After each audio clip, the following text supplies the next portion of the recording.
Hey, we did it, boys. We made it another week. So let's all pat ourselves on the back. It is Friday. It has been a long week for me. One that has left me drained. One that has left me tired. One that has left me frustrated. That has left me hot. Let me turn this fan up a little bit. So I want to talk about, as people come in here and we answer some questions and whatnot, being frustrated as a software engineer. And I want to talk about what it means to be frustrated as a aspiring software engineer. Does my AC work? Yeah, my AC works. My AC bill went from like $150. So it went from $100 a month before the summer, and before I had two roommates, to about $250. And I want to see if I increase my temperature by 2 degrees during the day, how much my bill goes down. But yeah, it works. It works just fine.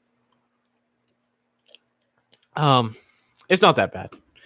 It's this room with all the equipment, the desk, and upstairs. Yeah. So I want to talk about frustrations because I'm a little bit frustrated at my work at times. Not to dive into too many details, but sometimes you have projects that you have shorter timelines on. That's frustrating. Sometimes you have to kick it up a gear where you're working and you need to now, how do I put this? You need to go faster than you're comfortable doing. That's a bit frustrating. That happens sometimes, where it's not that you go slow. Other times it's that you are more methodical in your approach, but now you have to be more more solutions oriented versus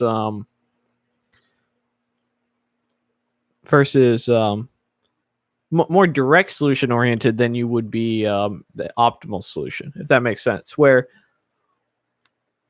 the optimal solution might be 10% better, but take twice the amount of time, and you don't have that. It might be 30% better, but take twice the amount of time. But you don't have that option. That's frustrating as a developer. Something I'm going through, and that's how technical debt is created. I'm frustrated because I've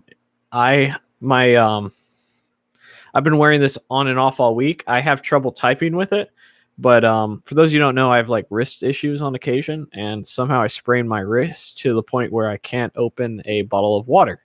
So I'm in a lot of pain.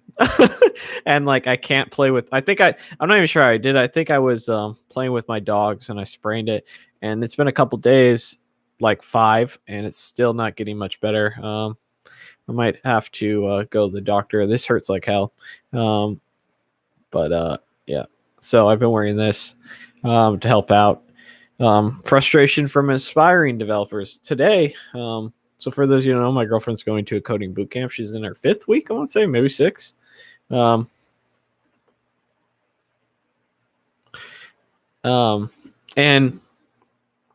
she was crying today out of frustration, out of not understanding what she doesn't understand, out of thinking she's tried everything she knows how to try and still not getting there, and getting overwhelmed. And and I in fairness, I laughed because I think back to when I was at her stage, when I was working a full-time job and I was learning code on the weekends and being right here at my then desk crying because I didn't understand APIs, just crying. And like she was struggling with something that she spent hours on and just couldn't get it. And, I jumped in, solved it in like 2-3 minutes to help her out. But that frustration doesn't necessarily go away. And it's something, and the reason I was laughing was not because like, haha, you're so frustrated. But because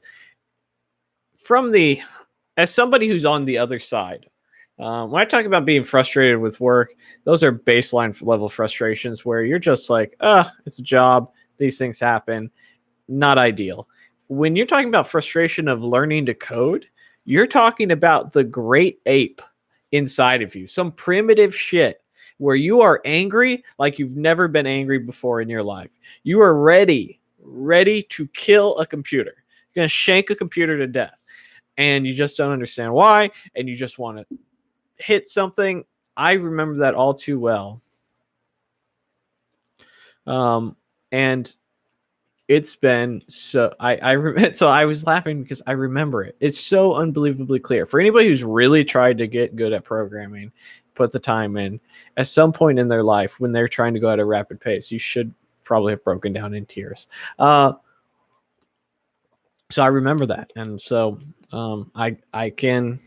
It's something that we can relate on now, you know, and it's something I can understand.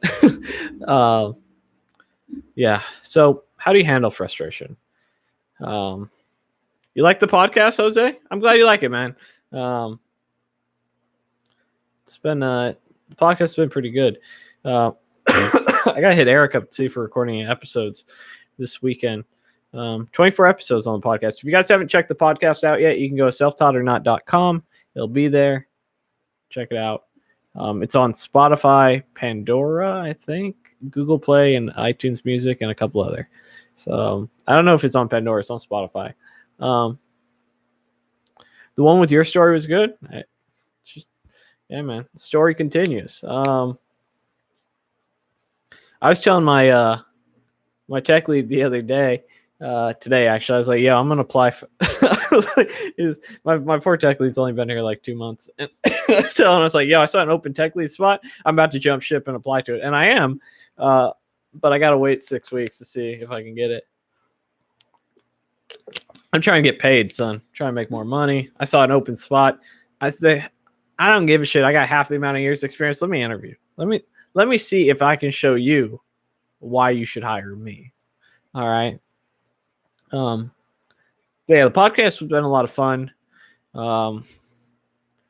It's so one of the cool things about doing a podcast, and one of the reasons I wanted to do it with Eric is Eric is a few years ahead of me in life. He had kids much earlier than I'm going to. He is a couple of years older, and he has taken a different path in software development. So for him, he went down a bachelor's in CS and a master's in business, and you know his path was different. Did QA to get to where he is at, and he's a much more mellow sort of guy. Like I'm the type of guy that will say in the podcast, yo, that shit's fucked up. And Eric will say something more politically correct, like it's less than ideal, you know? Like, and so you sort of have this, you know, you have two people who are very passionate about side projects and very passionate about software and enjoy what they do, while at the same time, you get the ability to, how do you put it, to grow and to see both sides. And we may not agree on everything. So this podcast has been really fun, and it's a lot of hard work, man. Getting together when someone has kids, like for me, I'm a degenerate. All I got to do is take care of myself. I got to make sure April's happy. I got to take care of myself. That's pretty much it. I got to pay the bills. It's real easy to pay the bills when you got your money covered. So like I pretty much can do anything I want. When you got kids and wife, man, it's hard to tie somebody down for 24 1-hour conversations. Oh man. But yeah, it's been a good thing. And I think so we're dropping 24 episodes, season 1, and then we'll see what we do season 2. We'll probably take a little bit of a break and then continue on. We both got a couple things in the pipeline. But yeah. All right, enough about the frustration of the developers in this household. What's better, Django or Spring MVC? And whatever, it depends on your area. Just look up the jobs. I feel like frustration. I'm a dev appreciate at work. What's a dev appreciate? Maybe apprentice is what you mean? And they just switched me from C# to Clarion. I don't even know what Clarion is, so it sounds like you need to get the hell out of there. The online test with Amazon and Google and some other companies, they're random tests. I don't even do it. I was going to interview for Riot Games. I did an interview, and then with the the head of some team, and then the HR person said to me. They really liked you. You can interview at any of these 3 teams, and the only thing is we're going to give you a test to take. I said no. She's like, well, everyone has to take it. I was like, that's cool. I'm not going to if it disqualifies me, because I'm sick of that shit. I'm so sick of it. I'm sick. If you're not Google or Microsoft, those are the only 2 exceptions I'll give you. You give me a take-home test or you give me some algorithms to solve, I'm going to tell you to get lost. I have no interest. No interest. I have proven myself enough. I have millions of views in software development. I have courses with tens of thousands of students, probably 100,000 if you add it all together at this point. I have a podcast. I've done enough to show you that I can actually do what I want to do. I'm launching a web app. So if you want to send me a test to prove that I am a top tier candidate, you need to be a S tier company. It's that simple. So Riot Games, fantastic company. Would love to work with them, but they're not Google. They're not Microsoft. And I'm not going to waste my time dealing with that. So I understand your frustration with this. I've told a lot of companies that it's not even that I'm scared of failing tests. Your boy has failed numerous tests, software, college, high school, in his life. It happens. I don't care about that. What I care about is a lot of times I've taken these tests, and recruiters as well. Recruiters want to give you tests. No, not going to do it. Not interested. Not interested. If you are going to judge me by some outdated multiple choice test, I don't want to work with you. It means you're not technical enough. It means that you can't carry a conversation. Would I be able to make this decision if it was my first dev job? No. But my resume is a lot fuller. My projects are a lot fuller. I have multiple certifications. And the fact that you're going to treat every candidate like every other, and the fact that you're sending me these annoying tests that oftentimes are very bad judgments of skill. I understand why they have to do them. I'm just not interested. So I understand your frustration with them.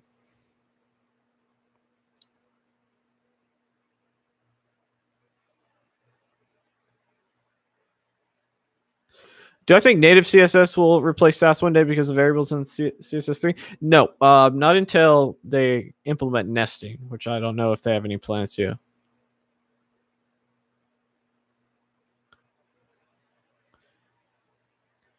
Are you mad they had a guy from Naked Brothers band play Light Turner in the live action movie? I don't know what you're talking about, man.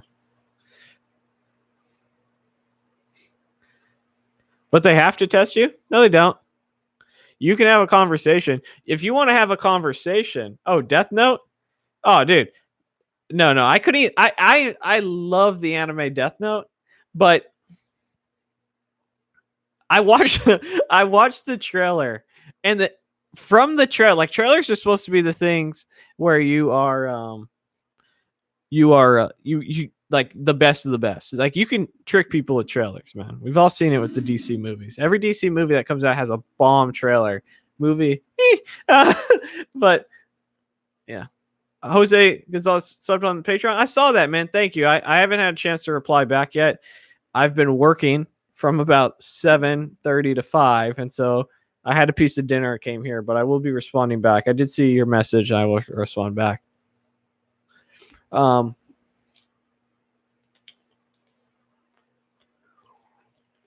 How do you get out of tutorial purgatory? That's stage 1. Well, what you have to do, is get to build something. Just get to building. Build something. And how do you get out of imposter syndrome? You get good. One step forward every day. A lot of books I have recommended in the description below will help you with that. I think you just get good.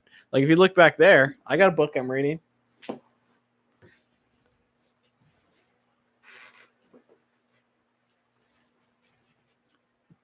All right, I'll give you an example. So I always try to read a couple books a year, about 1 to 2 books a year.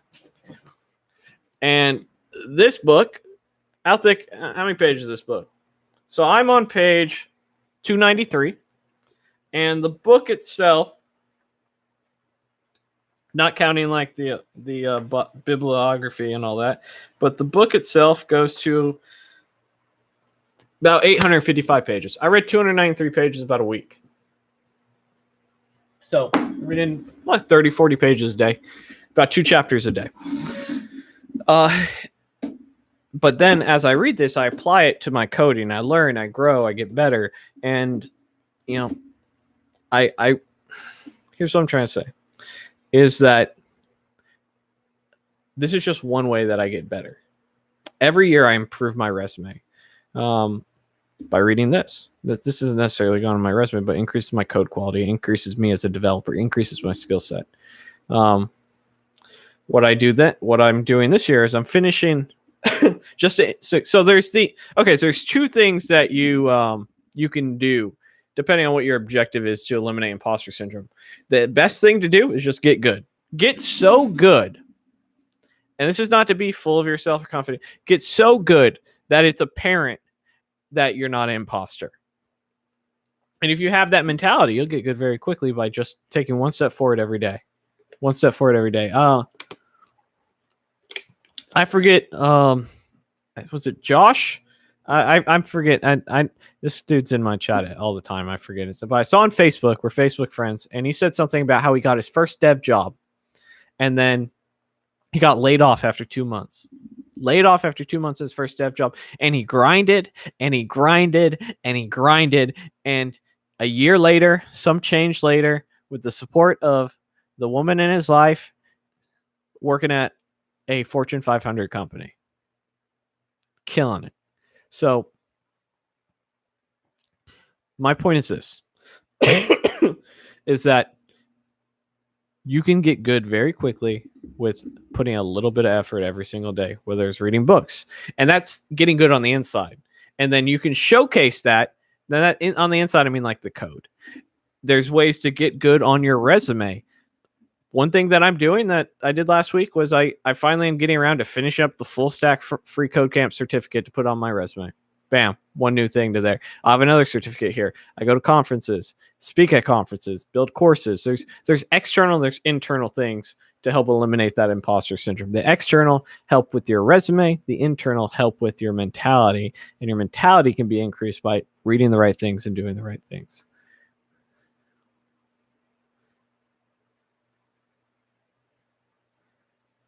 What is the best job out there is most profitable and most demand? It changes, but probably something to do with data science.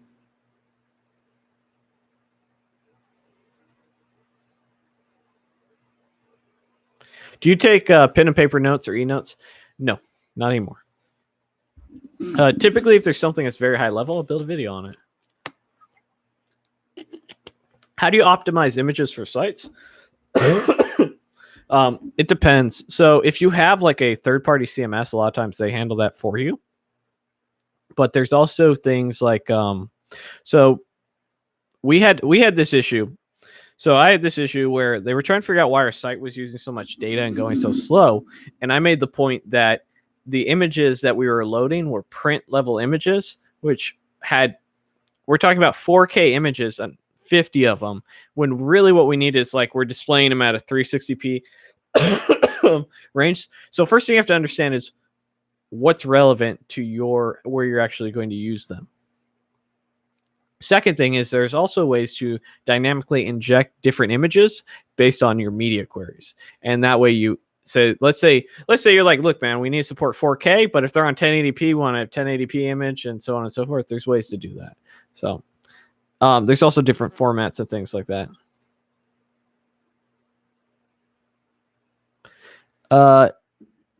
So CMS is content management system. Yes.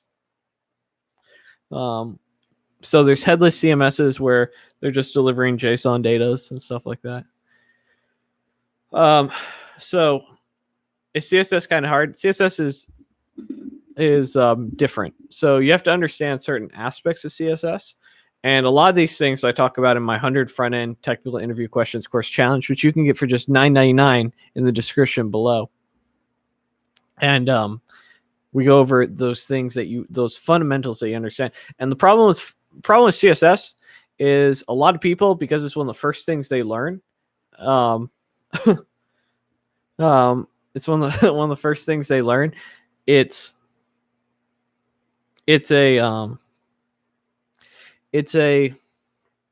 you don't know what you're doing. And sometimes people don't know what they're doing, move on to it, and they never learn fundamentals. They never learn what's actually going on with their CSS. They don't understand the difference between the inline element versus block level element, how to position things. And that's where you start suffering. And part of it is you just don't know. So it's the idea of CSS is very simple. We make the page pretty and we put things in certain parts of the page. Understanding how to manipulate that in the proper way is what's complex. What was your portfolio that you got your first dev job? I had a YouTube channel and my website codetutorials360.com. Also had a couple free code camp projects. Saw a video about WebAssembly replacing JavaScript in 10 years. What do you think? Sure. I don't know. Do I think that will actually happen? People have been saying that for about 5 years. So here's the thing about technology. Just because there's a better technology doesn't mean that it comes into practice all that quick. Secondly, it doesn't really matter at the end of the day. Even if you got a job in JavaScript 5 years from now and it was working just fine, you should be a qualified enough software engineer that transitioning to WebAssembly or a language that compiles to WebAssembly. Compiles to WebAssembly should do it. How long do you estimate most people land their first job from being self-taught? It depends on the individual. A little self-promotion here. I do mentoring, and I'm only bringing this up because someone in my chat in one of my more recent videos said, "Hey, I'd love to talk to you and pick your idea about some projects and get job ready. And do you do it?" And and the guy says, "Yeah, he charges $150 an hour." And this is what someone that had heard me talk about. And he's like, "Forget that. He's not worth that much, this or that." And which is pretty reasonable based off of how much money I make, really. But the point I'm trying to make is I had a self-taught student who was looking for a job for about 4 months, reached out to me, said, "Hey man, I'm having trouble getting interviews. I'd like to book one of your mentoring sessions." We went over his resume, we went over his LinkedIn, went over his GitHub. I got to see where he was at, and then we came up with a job search strategy. And guess what? He went from $30,000 to $65,000 6 weeks later because he did exactly what I told him to get noticed. And is that going to happen to everybody? No, but it's been happening more and more when people start listening and doing things. So if you take the right approach, and a lot of people don't understand the right approach when looking for work for a self-taught job.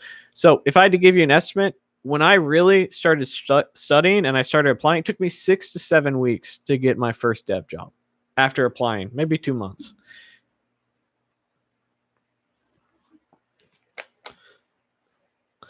What happened to my hand? I have wrist issue, dude. It's been hard to work today. Like, just I have to take it off and type. Ugh. Where can I learn math to improve for code? Really, all you need to know for math is basic algebra. So I just learned college level algebra. Look for some college level algebra courses. What do you think gaining AWS certificates for a front end dev? I think AWS certs will help you, not necessarily in the front end, but it's not going to hurt. What about calculus? Not really relevant. Not it. Well, so I should say calculus is seldomly relevant. It is going to be relevant to certain roles. 9 times out of 10, 95 times out of 100, doesn't matter. As long as you do college level algebra, I think you're fine. Math isn't. Web development, now talking about data science, completely different. Is there scope? Is there a scope of Java in the US? I'm not sure what you mean by that. Could anyone drop me some math book names? Just Google on YouTube. There's probably some math sites like Free Code Camp or something like that you can just practice on.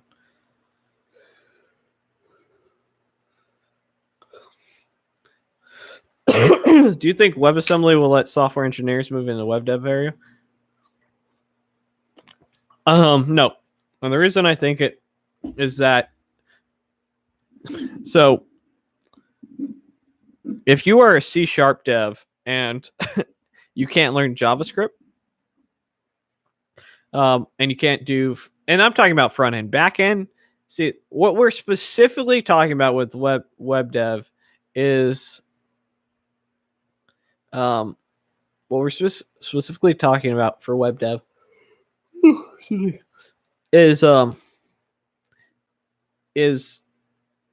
WebAssembly.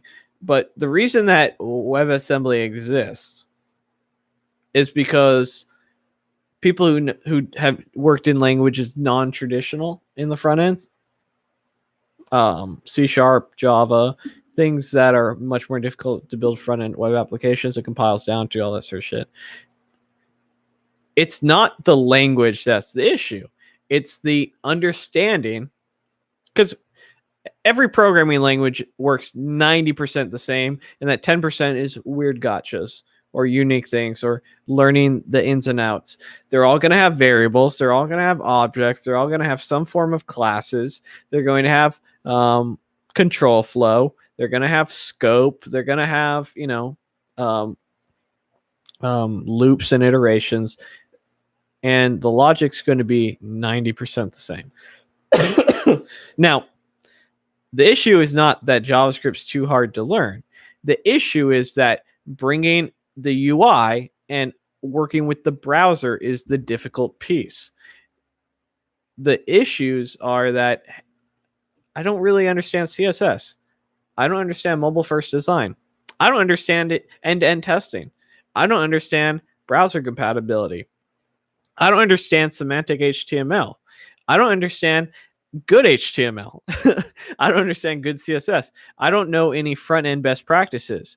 So, and the list goes on, right? And so the issue becomes is that a lot of bad software engineers, and by the way, I think 9 out of 10 devs are absolutely bad.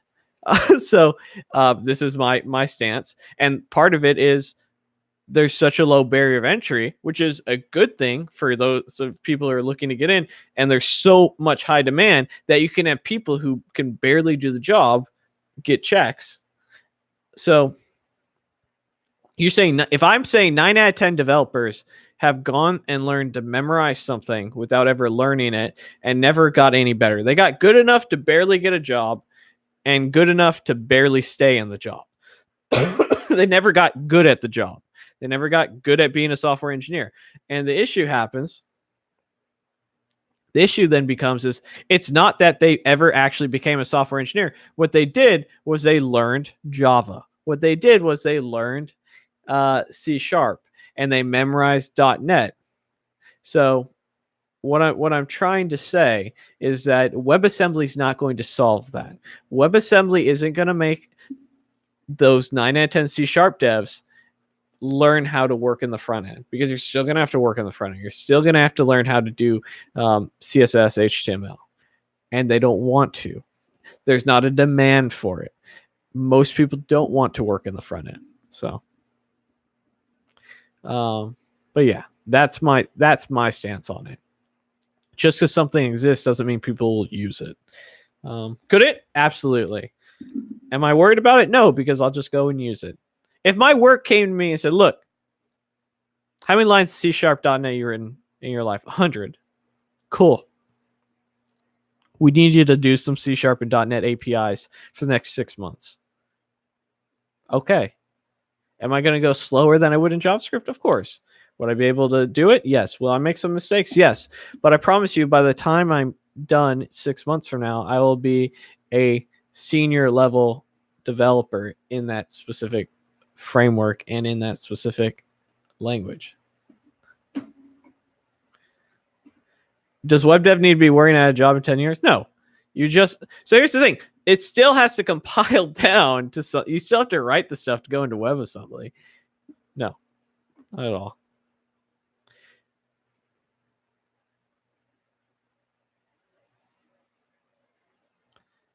I think JavaScript's a very easy language for beginners.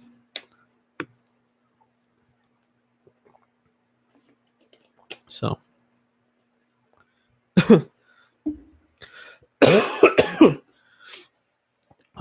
yeah. Part of the reason is getting into web development. There's a lot of free resources. Ask you for a friend, not worried about anything. Yeah.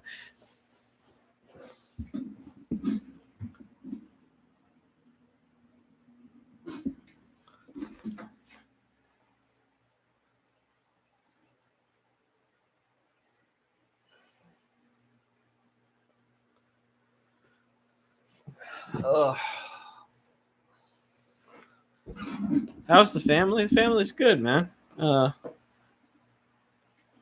dogs are happy. April's in boot camp. I was sick last week. I still have kind of a cough that hasn't fully gone away. Can you guys hear me all right if I lean back like this? But yeah, I mean, things have been good. I have no real complaints.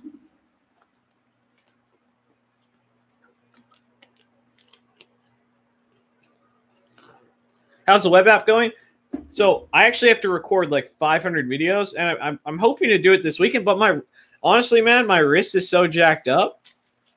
The last part, so I have the web app in pre-alpha state, which means I can ship it. So it's good enough. I haven't been able to work on it because I was sick for like 2 weeks. But before that, I got it to a point where I can actually. It's actually technically deployed, but there's no content for it. So I have to film like 500 videos and get to it. She did do the income sharing agreement, yes. Just lay back and we'll diagnose you.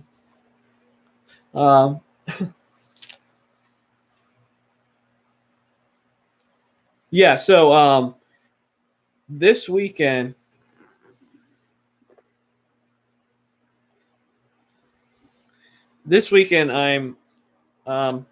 I'm taking April to.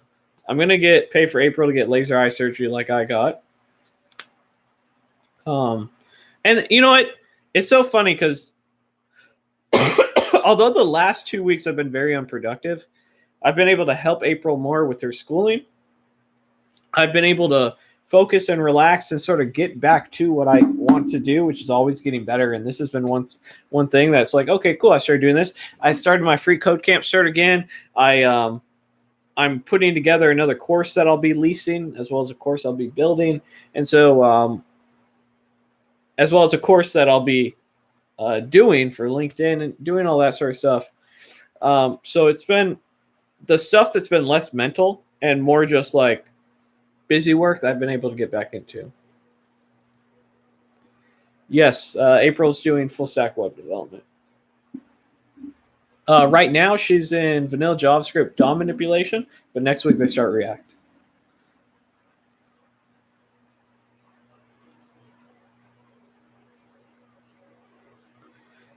There's nothing up to date to learn Angular from. Yeah, go on Udemy. There's plenty of up to date stuff.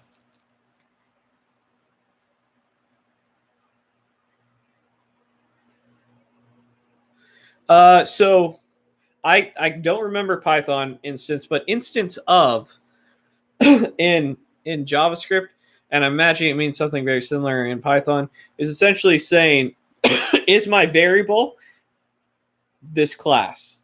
Is my variable an instance of this? Hey, big boy. That's my big puppy. Oh, my big boy.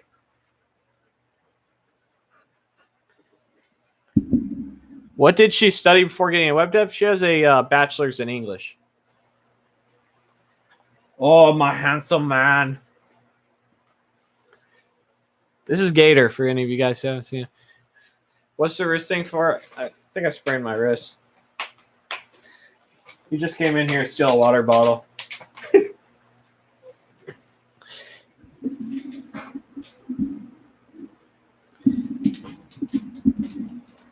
Am I being too picky? 4.5 is fine. And there, by the way, there's a ton of Angular stuff.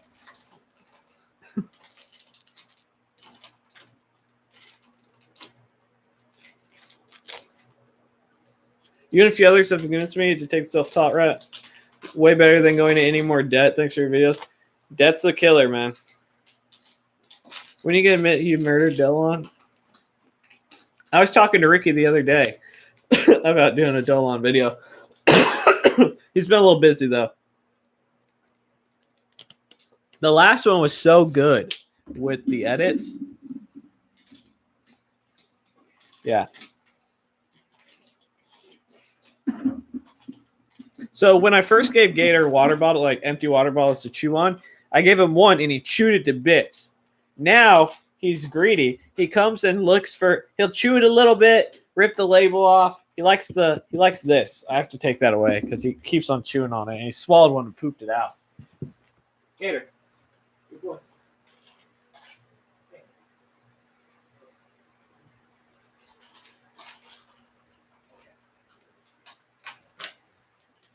Pooped out a bottle cap the other day.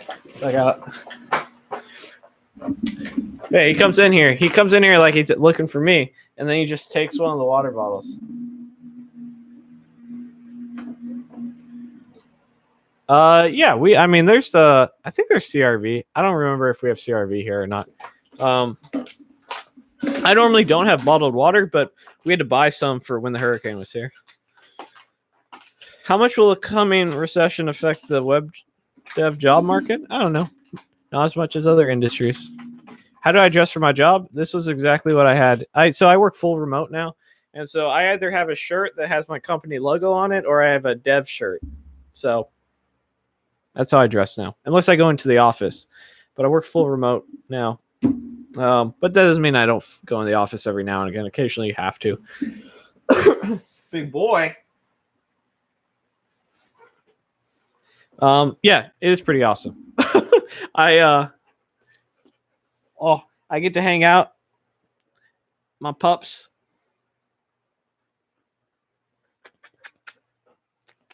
Oh, he's a good boy. He's a good boy. Oh, he's a good puppy. Oh, he's a good puppy. He's trying to get another water bottle. He's acting like he's trying to say, you see? No, see, I knew it. No. You greedy pup.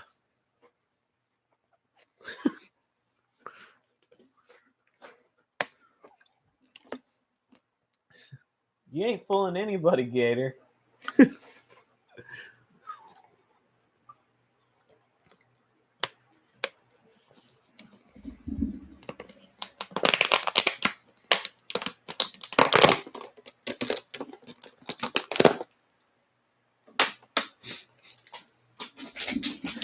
No, he's Australian Shepherd. He's a purebred Australian Shepherd. He's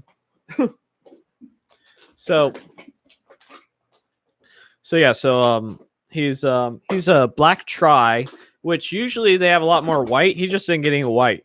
The only piece of white, there's a little bit of white on his fur and his butt, like his poop area. So he has the colors of like a Rottweiler, but as you can see, he's very much more fluffy. But he's all black and brown. Both my dogs are purebred Australian Shepherds. So, are you wearing socks? No, I don't wear socks in the house. Do I get annoyed by juniors and interns asking a lot of questions? No. Matter of fact, I encourage it. The worst thing you can do is not at. So here, Gator, here, go take this out there. I'll give you an example.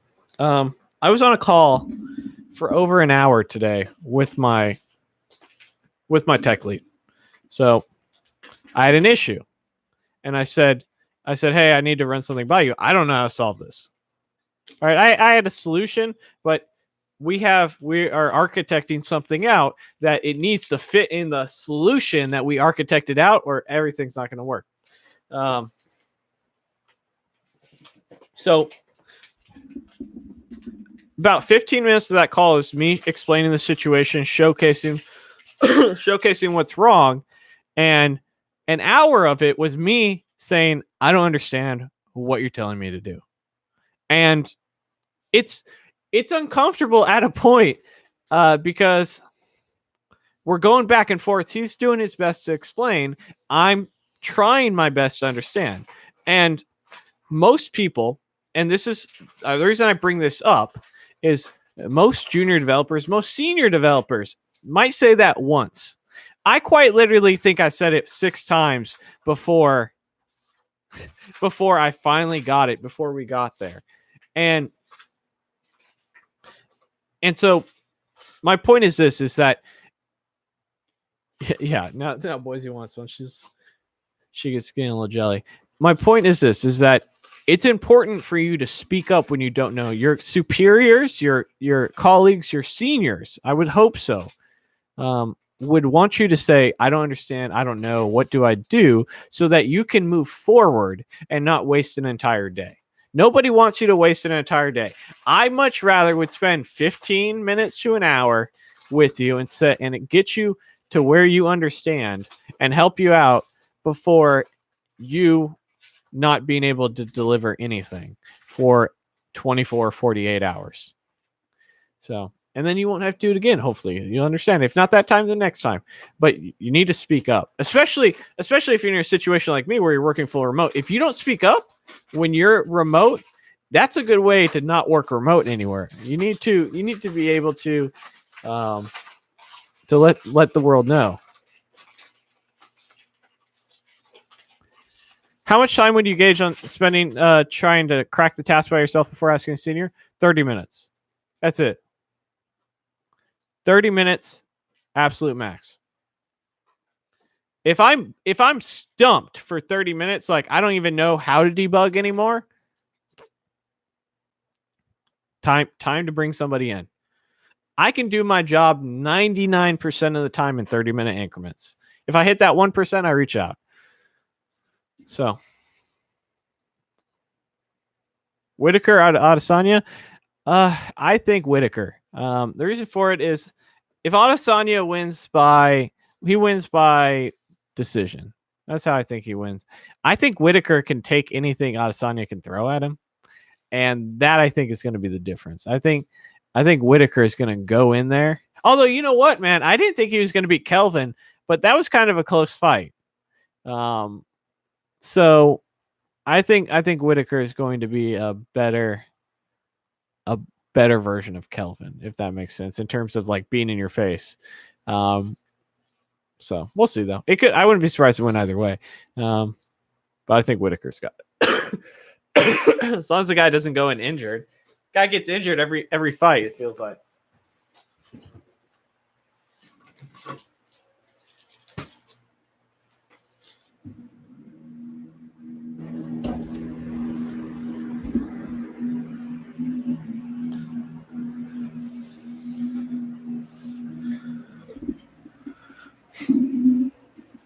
Yeah. Do front-end developers focus more on CSS, HTML more than JavaScript programming? No, not really. I would say it's probably the opposite. If you're doing UI, UX, you might do some CSS and HTML, but it's just a portion of your job like anything else. Thought my chair was going up and down first. No.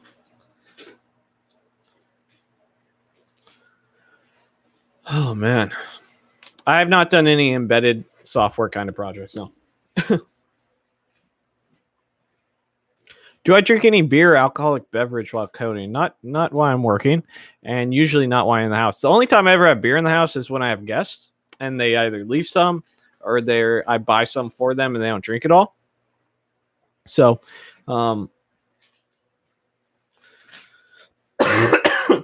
that's the only time. How good am I at backend? With Node, MongoDB, I would say I'm at a mid-level for backend.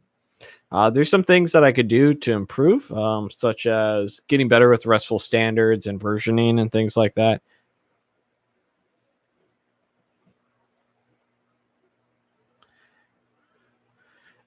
My PM made me insert jQuery within Angular 8 to implement a theme that the client, he's the designer too, is asking for. Should I have to commit suicide? No, but you don't need jQuery to inject a theme. So you need to just do it in Angular and ignore him. Is the backend really that hard? No. Backend is nothing but no HTML, CSS, and then integrating databases. I'm in the Tampa area. I'm out here in Florida.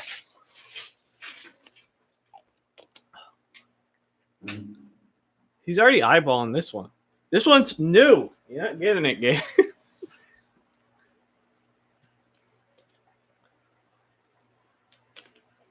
Thoughts on Salt Lake City? That'll be my next stop. Salt Lake City. Specifically, Wyoming, though. There's a town called Everton outside of, it's either Evanston or Everton that is an hour and 15 minutes from Salt Lake. And so it has a population of 12,000. It's a small city. So cost of living is going to be lower. There is no state tax. And if I need a job, I can go to Salt Lake. Do you use Express? Yes. Gator. Up. Get up here. You get up. Up, buddy. You want up? That's my good boy. Woo. Yeah. But yeah, so about a year from now, maybe 2 or 3. We'll see. At some point, I'll be having. I've sort of already let my superiors know that at some point I'll be leaving the Tampa area, in somewhere between the 1 to 2 years. Why so long? Well, we're not going anywhere for at least another 8 months because April's in boot camp. So there's that. 2, I have some financial goals and some travel goals. So that's really it. So it really depends on April's got to get her first dev job, and we'll see what happens from there. That's basically it.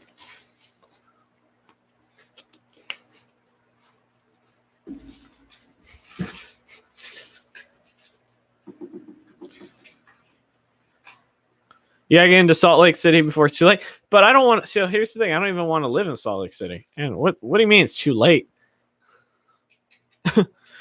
Why pay for a house if you're staying that long? Well, part of it is this. One, I wanted a house. 2, it was $400 more a month than what I was paying for an apartment. 3, I wanted to build some equity. So right now, that $400 that I'm paying extra is technically principal that's going towards it. And so let's say I'm in this house for 3 years, which is roughly what I expect, another year to 2 years. What ends up happening is let's just say I average $400 a month for 3 years. Roughly, I am of that, I'll get of my house increasing.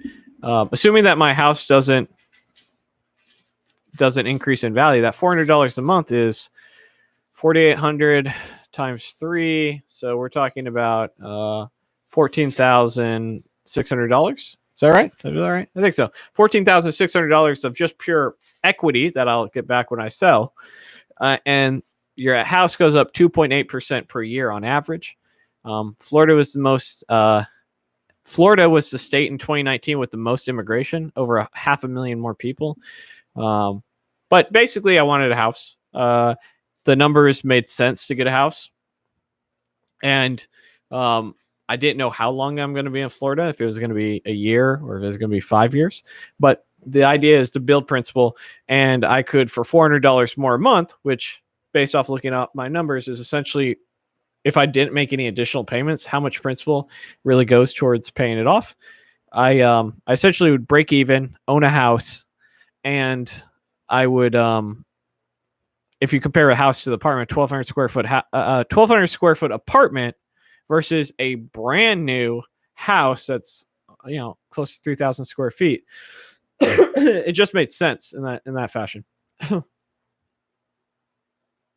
Is a coding bootcamp necessary for a dev job in Tampa? No, but it's hard to teach your significant others.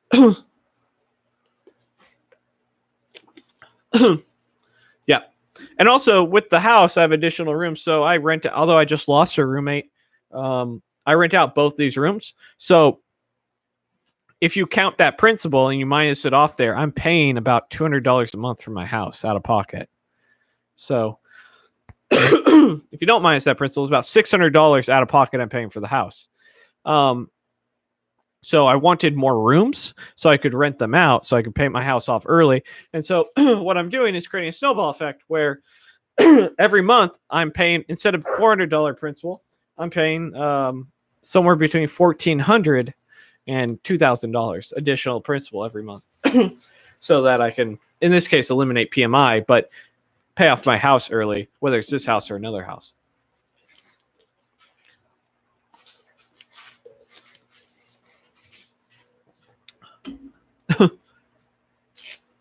Do you think software development career is more secure than any other career because it requires specific skills? I do. Yes. The fact that, so I'll give you an example in my life, not to shit on delivery drivers, but I've been a delivery driver for about 8 or 9 years of my life. And I could show up today, having never been a delivery driver, and deliver pizzas. I know how to drive. I have basic math skills. I can carry a conversation on. These are all things that I would say about 75 to 85% of the population can do. Now, if we were to swap that delivery driver with that skill set with a software engineer, they could not learn your job. So the thing that makes a good job or a good career is if I gave somebody a month, can they do 80% of your job or do it 75% as well? And I would say in most jobs that yes, that you can. That's not the same as software development. That's why you get paid more. That's why fairly highly sought after. Are my roommates in the same industry? No.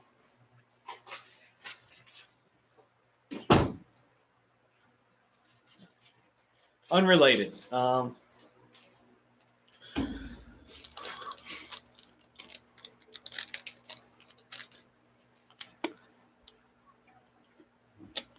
Well, yeah.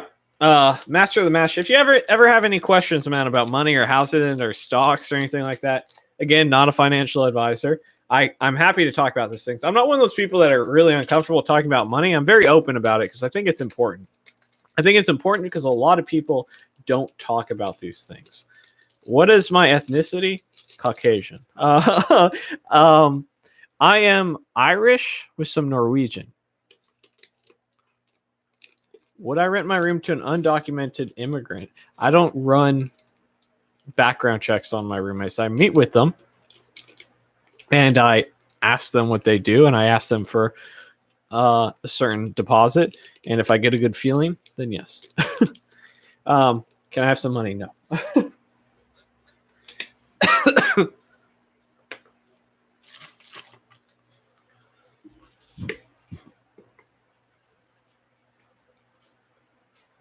How much time should you be putting into money at early stages of my career? A ton. So I did a Money 101 video. I highly recommend you watching it. First thing you're going to do is eliminate debt. Second thing you're going to do is save up a nest egg. Third thing you're going to do is start investing into ETFs. And fourth thing you're going to do is buy a house when you're ready. That's basically it. And so one point I make in that is if I just put what I'm getting from these two rooms additionally to my mortgage, my 30-year mortgage becomes a 10-year mortgage. And my home is paid off in a third of the time. Do devs get paid electronically or paycheck? Electronically, typically. I haven't been following that too much with the housing Kassan. But so why you want to save up money early on in your career is compound interest, like anything else. What's the difference in knowledge between a computer science graduate and a self-taught software developer? Computer science graduate's going to have much higher level of math understanding, physics, and they're probably going to have put a little bit more time into algorithms. A self-taught developer will actually have the skills to work in the industry, in the sense of they're going to learn what they want, what the market demands, and because of that, they're going to be more employable.